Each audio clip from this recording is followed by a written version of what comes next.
Okay guys, welcome once again to another episode of Scott Talks Law. So this is an episode whereby Scott talks law, and in this episode you're going to talk about the unit of law and democracy. So in the previous session we talked about the unit of this same unit of law and democracy. We defined democracy, government of the people, by the people, for the people, according to Abraham Lincoln, the form of government that empowers people to exercise their political power, control and limit the powers of the government, and ensure that there is separation of powers and human right and dignity is catered for. We talked about the characteristics of democracy, types of democracy, direct, indirect democracy, constitutional democracy, liberal democracy, all those types of democracy. Characteristics of democracy: that in a democratic country there must be education, there must be a clear separation of powers, there must be human rights, there must be a proper electoral system that is not biased. So we also talked about the parliamentary form of government, and we failed to talk about the presidential form of government. So in this episode we're going to talk about the presidential form of government and the republic versus the monarch. So the presidential form of government, this is the form of government that is headed by the president, who is voted in by the people through voting or through an election process. So the president is the head of state and government.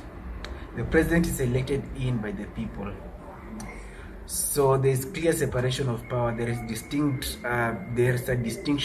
clear distinction between the three arms of the government: the legislature, the executive, and the judiciary. There is a clear separation of power in the presidential form of government. So it is characterized by a term limit. So in Kenya, the term limit for a president is 2 year for 5 term 2-term limit, 5-year 2-term limit. So the president serves for 5 years, which is limited for after two elections. So in the United States of America, the president serves for 4 years and is only eligible to vie for 2-term limits. At the end of the 2-term limits, he cannot serve. So you can also see from Barack Obama, who was the 44th president of the United States, who only served for 2-term limit, then he retired, even though he was young. So advantages of a democratic country, or of a presidential democracy, are that there is a clear separation of powers. You can see the distinction between the three arms of the government. The legislature is distinct from the executive, and the executive is distinct from the judiciary. So there is checks and balances. If these powers are distinct from each other, Lord Acting will tell you that these powers, if they are distinct, these different arms will be checking other arms to ensure that they function in accordance according to the provisions of the constitution of that particular country. Lord Acting says that powers tend to abuse, and absolute power tend to abuse absolutely. So if these powers are concentrated in one particular arm of government, then you see there will be no clear separation of powers, and one particular arm of government will abuse its powers. So according to Lord Acting, these powers need to be distributed, and there need to be a distinction between the three arms of the government. That's according to Lord Acting. So the president cannot be re-elected after the term has expired. So weakness of this presidential form of government: there's weak political party system as opposed to the parliamentary form of government, democracy. There is a weak political party system, easily slides into dictatorship, and term limit may be bad for a good leader. So you see the advantage of parliamentary form of democracy: it's not easily to recognize dictatorship. Dictatorship does not exist easily because the prime minister can't be re-elected anytime, because it's installed by people. But the president can be a dictator because he's just supposed to serve for a particular term, for that term to end, and term limit can be bad for a good leader. There are those leaders who are good, and the limited term will not be enough for them to serve the people according to the requirements of the people. So the republic versus the monarch. A republic is a form of government where the head of state is the people vote in the head of state.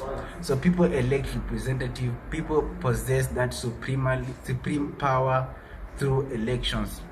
So the government is based on the consent of the people. People's consent. That is a characteristic of a democracy, that a democracy must be people-centered, initiated by the people, based on the people's consent. So the government power is checked by the constitution. So the monarch.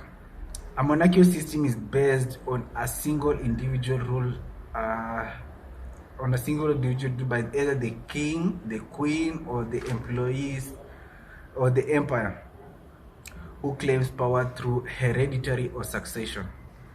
So the head of state claims power by virtue of succession or divinity. Monarchy may appeal to God as a source of legitimacy. It can also be self-proclaimed. So there are two types of monarch. You have absolute monarch and the constitutional monarch. So constitutional monarch is where the constitution is against the government, and the absolute monarch is that one where the monarch has complete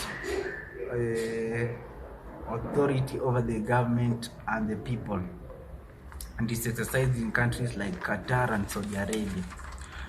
So decentralization means a government that disperses power over a legislative body to various arms of the government, in national government to sub-count. So decentralization means it's the government that disperses power over legislative body from various arms of government in the natural government resource.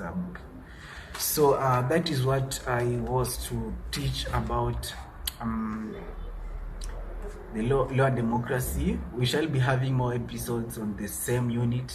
Just stay tuned and subscribe to Scott's Legal channel, like the episodes, and stay in touch. So we were talking about the presidential form of democracy, and the distinction between the republic and the monarch.